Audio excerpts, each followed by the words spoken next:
Okay. On Friday, there was multiple reasons I wanted to see shorts. One of the reasons, you have to test this, but 1, 2, 3, 4, 5 bullish candles in a row. Friday makes high of the week. This is common knowledge.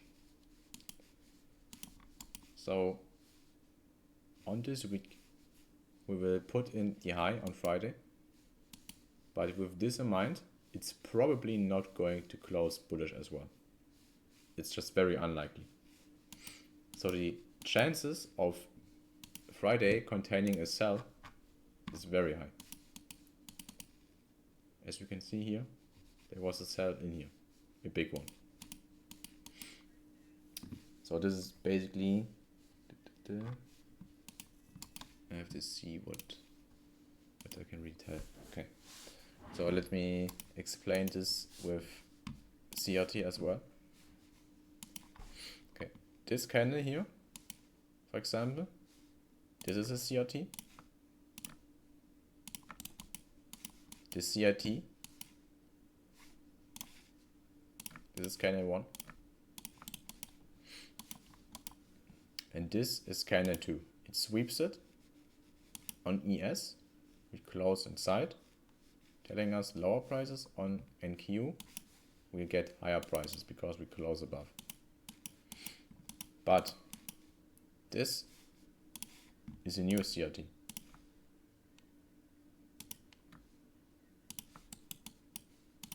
It's a big bulky candle.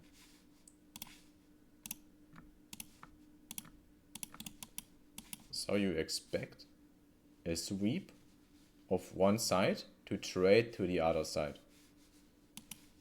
This is what you do. This is basic CRT. This goes for every time frame. No, that's not how I really would explain it, Prince. It's just if you look at candles, this is a big bulky candle. It should be CRT, but you can just really use only this as a CRT candle and expect the soup of this high.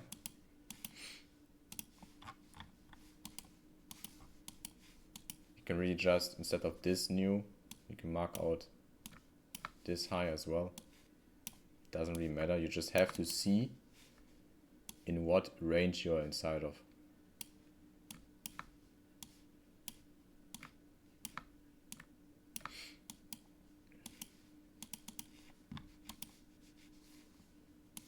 So we're inside or outside of this big CRT candle. And also if you want to use this CRT candle. So everything above here is basically candle 2, and you would look for a sell in here. A reason to sell in here. Let us look what we got. So this is above the 4-hour candle. We retest the 50 around here, go up and form SMT here. Like this or this, doesn't really matter. This is SMT. Only take CRTs with SMTs. Okay. What else do we have? This here is the 2-day open. Ideally, you wanna short above the 2-day open or near it.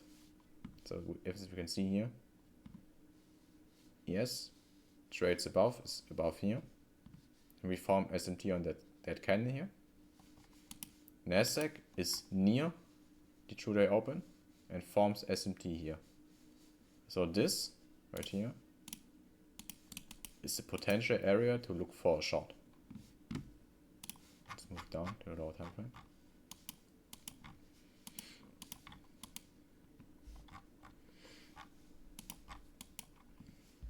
This is the range we are working inside of.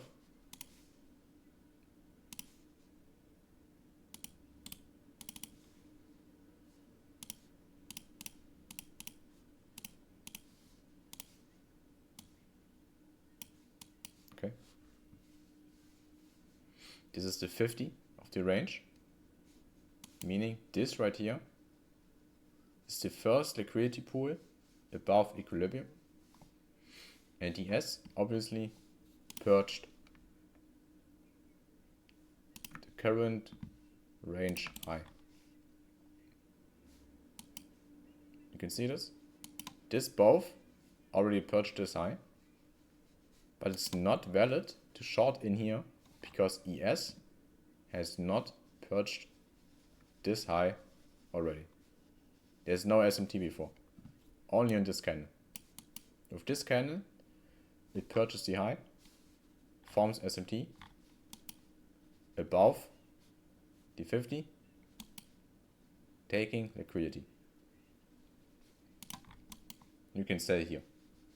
If you want to do it like me, I take turtle soups. I would just enter in here, somewhere in here. I don't know how good the fill would be. Do 20-point stop loss for now. Target, this is the daily low. Target the daily low for now. This is 4.5 RR. And as soon as we get a change in the state of delivery, I would move my stop here. This would be the trade idea. This is going from the higher time frame to the lower time frame. And I would advise you to not trade before market open, because everything in the 9 AM candle before market open is just liquidity. It's not forming highs or low. Like, it can happen obviously, but it's very rare. Data says market open and end of the hour. Those are probable highs and lows of the 9 AM candle. So you can skip all of this. Don't even look at the chart. It's useless. You will only lose most of the time. Just trade the important times. It's market open. Yeah.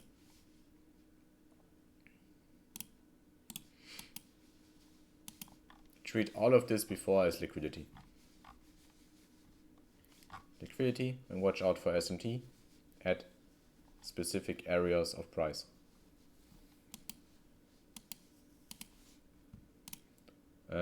No, I don't use YM, and the reason for it is pretty simple.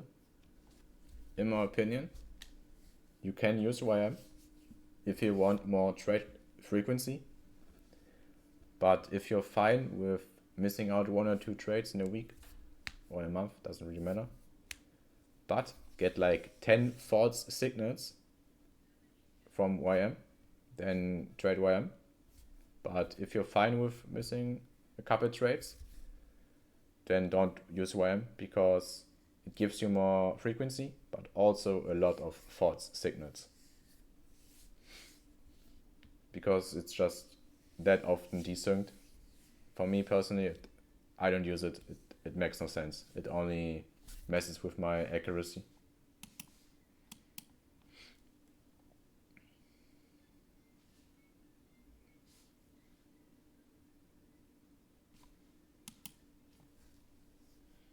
Yeah, exactly. DAO syndrome. Like, if you want to, wait, I have to look if there's something on the chart you don't want to see. Yeah, it is. Okay. So,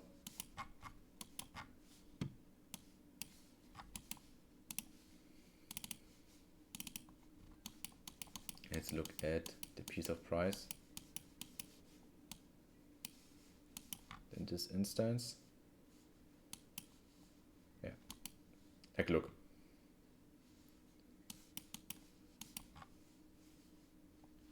we wanna position ourselves in a sell. ES and Q are correlated nicely. They give good signals. We're going to reverse, and Q being the leader for the downside.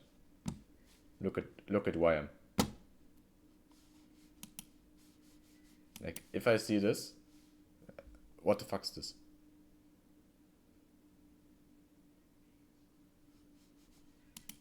There's no reason for me to trade it. Like there are some days it's correlated better, like not even on that day. Yeah, maybe on that day, for example, on Wednesday, it was maybe good to use. But on Friday, only 4 signals. No reason for me to use it. Just messes with accuracy.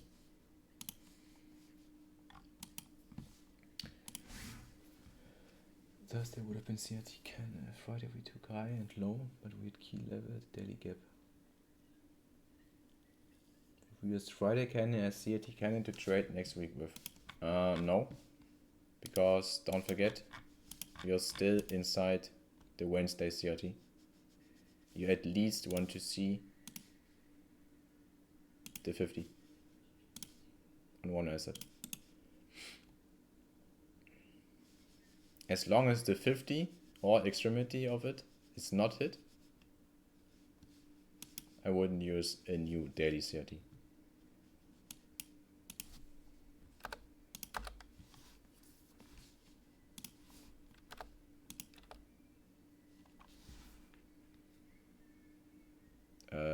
Which daily gap are you talking about? That one? The fair value gap?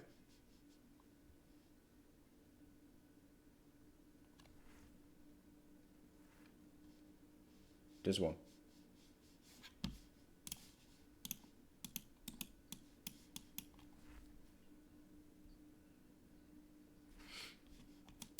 There's a possibility, yes. But, as I thought before, Nasdaq is the weaker asset. So I kind of expected to trade to the 50. But yes, I can see your point. Thursday got taken out by WM, by NQ. Yes, has not. I'd have to see what Monday does to validate us going lower or going higher from this gap and this SMT.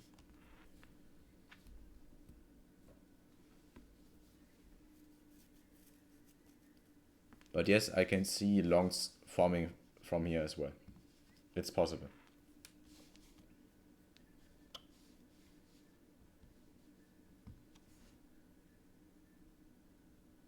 Uh, 719, kind of, yes. Like there's obviously more to it. And CRT is only like a smaller part. But in terms of CRT, I traded only with SMT.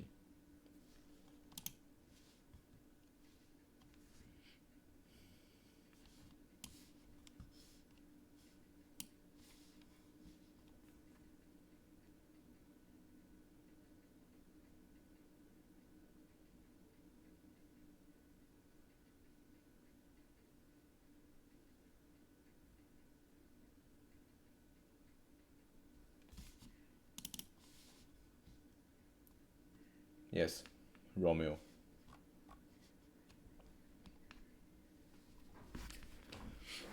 Even if you don't like that guy and think he's a scammer or whatever, his teaching is pretty good. Like he knows stuff that you don't, that I don't probably as well. So you should listen to him. The point he's making with viewing the CRTs is pretty good. Oh, and don't buy his courses, to be honest. Just look for leaked content on YouTube.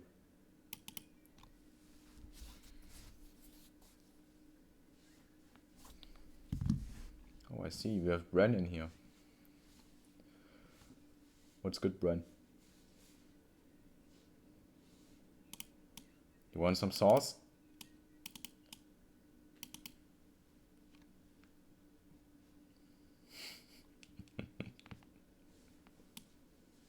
Okay. If you want sauce, then ask me the right questions. Maybe I'm willing to share some stuff.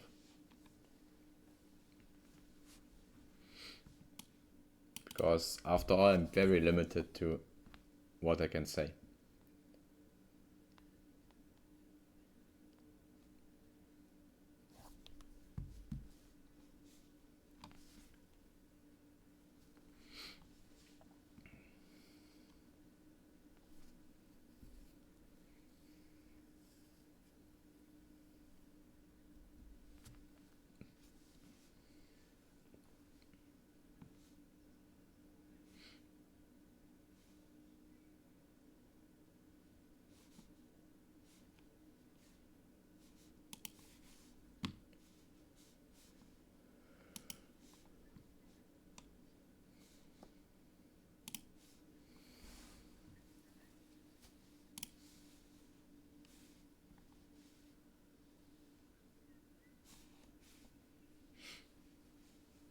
any more questions, just ask me. Anything, doesn't really matter.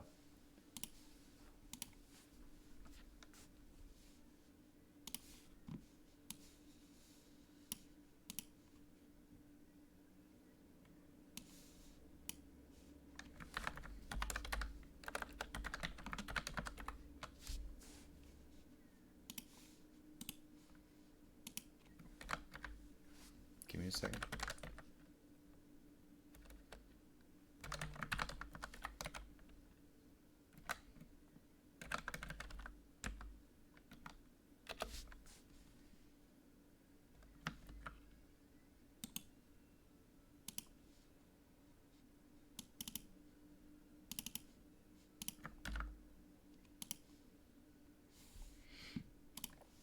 What would be the CRT candle on your weekly time frame? Let's look at the weekly. That one. The one that you see first, basically. It has to jump in your eye. A big bulky candle. That's the CRT for the most part. There are some more CRTs, but those are the easiest one. Just anticipate this to be the draw, or since we're in a bullish market, the 50 of it. Already happened. And then Q to say 50 already got tapped. How to catch the expansion candle? You have to trade candle 2. And that's a lot harder. The expansion candle to trade, you have to basically position yourself in the wick of the candle. And to do that, it's just experience and data.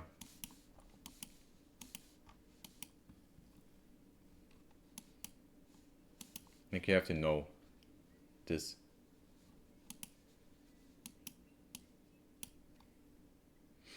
You have to backtest a lot to see this, because this happens every day in some form.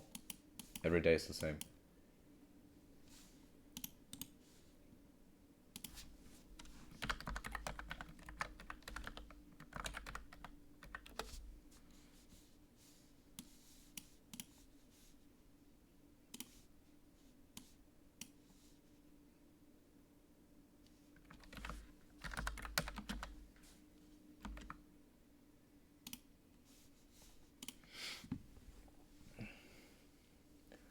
No, Brian, I don't use PSPs. There's only one case I use a PSP. Let me mark that out real quick. The only case where I use a PSP. You have, let's say, those are bullish candidates. Okay.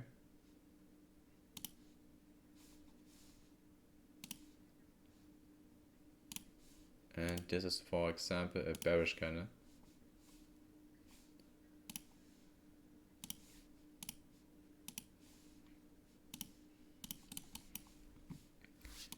This here is a fair value gap. The only case where I use a PSP is if we have SMT fill in the fair value gap. This is the PSP. Let me copy this.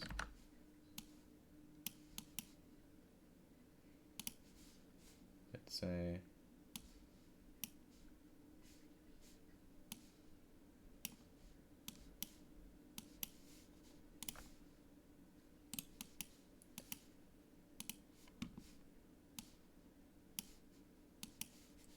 you get the point probably. Okay, this is the PSP, this is the FEG. PSP here, breakaway gap, PSP here, into the gap. This is the only case I would use the PSP.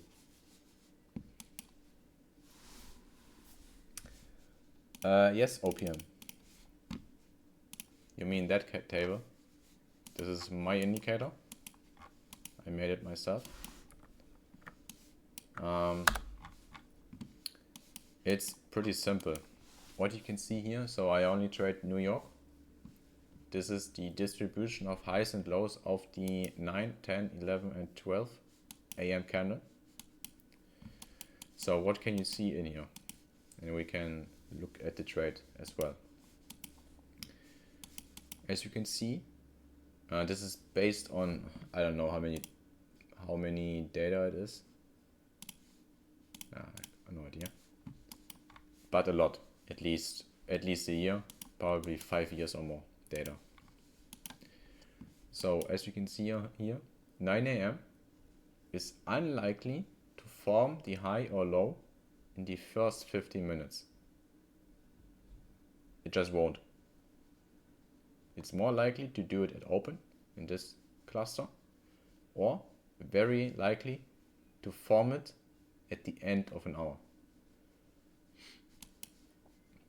What tells us this? This is basically what I told you. You don't have to trade before market open. No. High or low of the hour. This is looking at the hour. This tells us this range here, 9 to 9:15, makes the low of the hour not that often, giving us the idea this is liquidity that's going to be used after market open. Market opens, takes it out, sweeps it again, takes it out. This is how we can use this. This is just data. It's somewhere in my yeah, exactly. It's somewhere in my channel. Wait, maybe I find it. Give me a second and I will send you the link. Okay, here. This is the message that's sent. Oh my god, what the hell is this? Yeah. It's in a chat. I have the same indicator for the 4 hour, but it's not. Wait a second. 9. I forgot. Okay. Yeah, the 10 AM is basically telling you the same. You can see in the 10 AM 4 hour candle how highs and lows are formed, at what time it's more probable. Wait, okay, here. Why did you ignore those 2 5-minute gaps? Which gaps?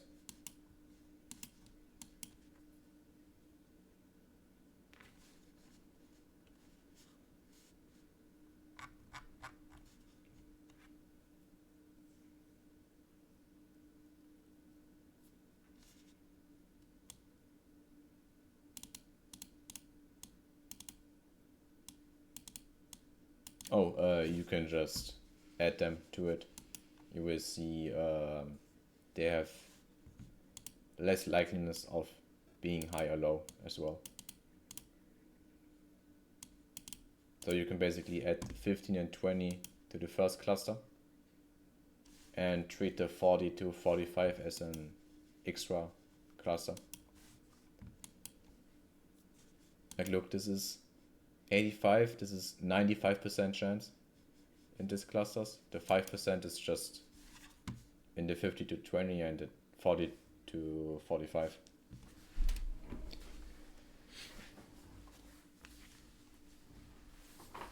And as we can see here, 9 AM is different from the others, because the others make it in the first 15 minutes, only the last 15 minutes. But market open, rarely in the first 15 minutes, does it in 20 to 40, most of it being after market open, and in the last 50 minutes.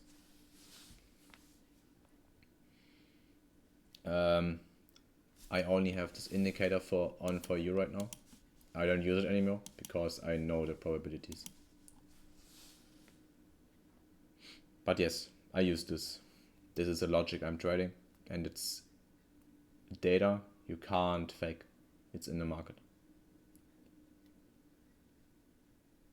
I will post it right after we have finished the CB. Yes, exactly.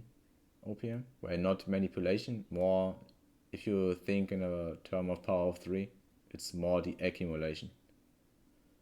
Market open often is the manipulation, and then just going into distribution.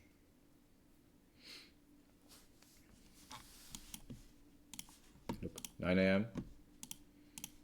accumulates,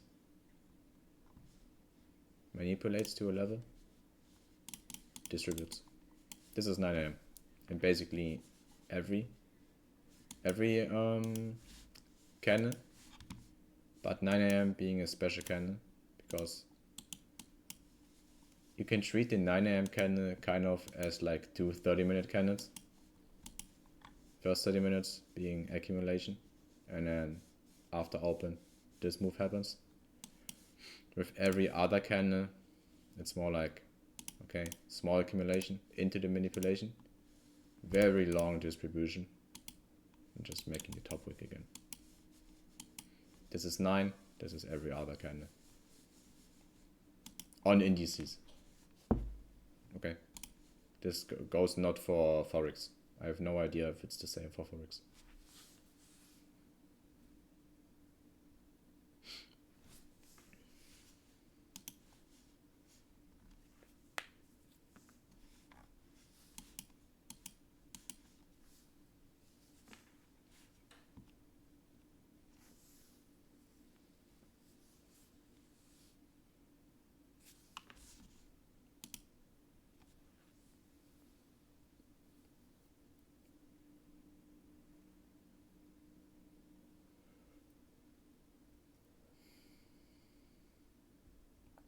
Any more questions?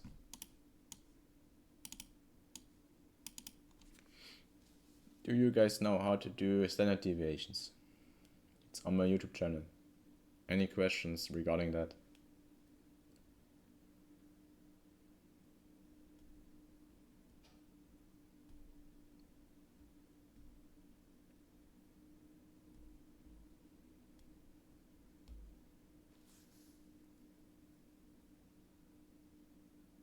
Yes, 719. Wait a second, Prince. Hey, back to the weekly CRT candle.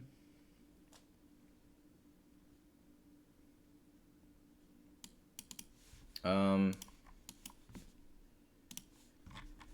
me look. So you're saying you don't want to trade this because there was no SMT with 2 and 3? I wouldn't trade it in general because kind of 2 already went to the 50.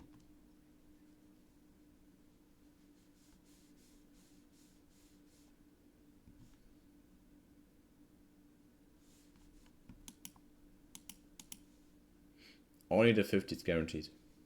Once we touch this and reverse,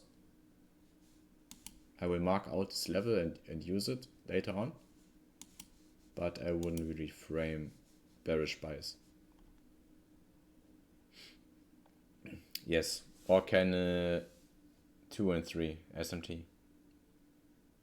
Can I 1 and 2 or 2 and 3? Because candle 2 is the manipulation candle. You want SMT with that.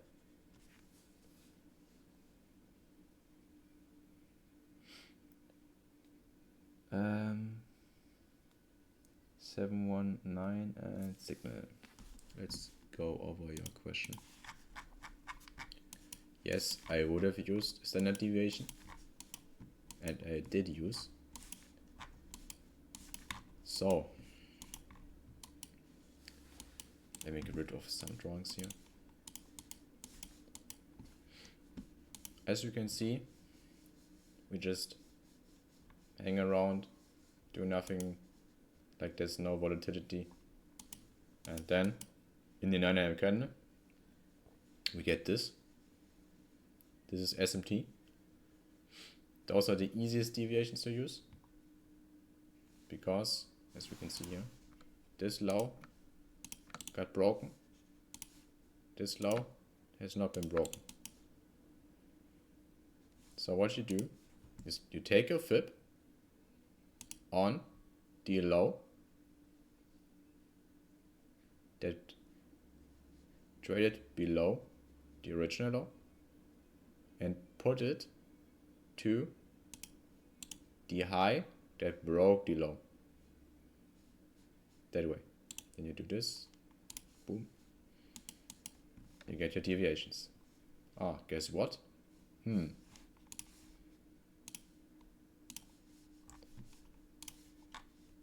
Ah, it lines up with liquidity as well. Must be random, right? And the same one for NQ, but NQ doesn't have to be as precise. It doesn't have to trade here because ES did into the key level. Only one has to do it. Now this is type 1 standard deviation, kind of. And type 2 is pretty much the same because basically this here is type 1 on NASDAQ. It's the failure swing. And if there is, let's say, it was in the 50-minute, I believe. Yeah. If you don't have SMT, let's say even at all-time high, but you have this big distribution move that's taking place right now. Let's say it's somewhere here currently, somewhere in this area. All of you would agree that this already is an expansion move and you want to know where it's stopping. Then you just take this from the last high to the swing low. This is the last leg to the upside before the expansion. That's how you put a fib. This is the other type. This is not with SMT. This is just based on expansions taking place.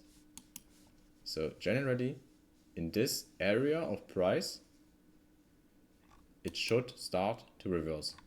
And as you can see, this is not hindsight, I saw this in real time. There's not a single body close below this area of price. Also lining up with this liquidity. This is the 50, this is the range, this is the 50 of the range.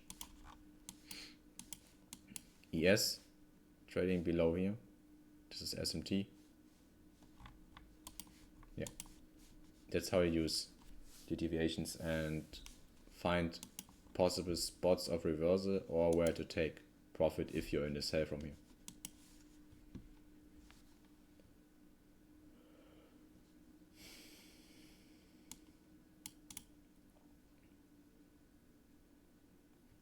Do you refine key levels through multiple time frames? Key levels are not CRTs. Key levels are, for example, opens of candles, the equilibrium of ranges, fair value gaps, order blocks. Those are key levels. You want to see how do I do it? Let's say this is the candle. This is the CRT high and the CRT low. Let's say you want to trade this to the downside because this candle did this. But how do you know it's not just going to continue on the next? It's because there has to be a key level around here. Somewhere around here.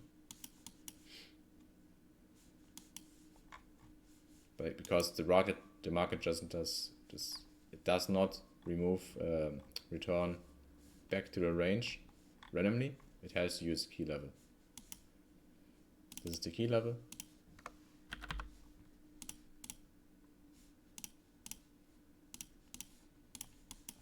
And and then from there down.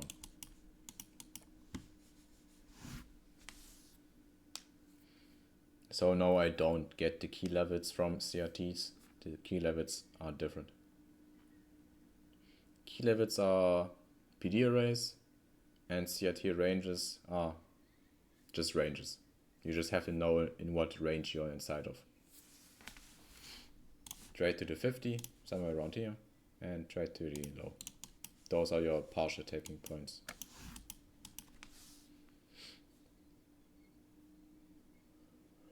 When you have multiple big body clauses back to back, how do you know? How do you choose the right one? That's hard, but you have to do it with key levels. If there's a big bulky candle and the next candle steps into the key level, anticipate a return to the 50 and maybe the low as well. Because possibly if there's another big bulky candle below here, let's say like this, this is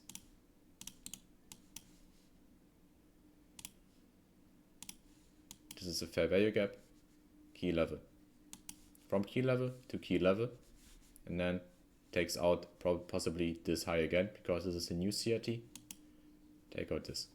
Don't just go here and go here again. This is what many ICT traders call external. This is the external liquidity to internal liquidity, back to external. Yes, it's not, it just doesn't go for CRT. Trading at all-time high is much more hard to do, because there's so little you can use.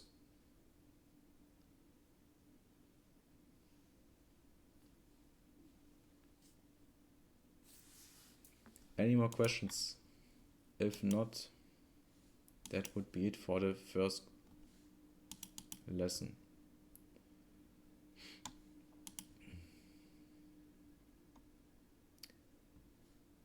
Next week, just write down your questions to see in price, what you see, what you can't explain to yourself, and I try to explain it on next session.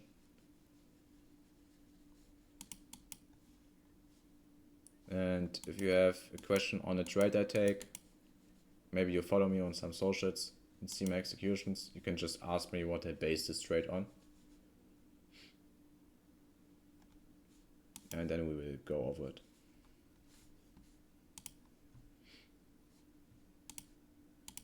No worries. Alright, then see you guys next week.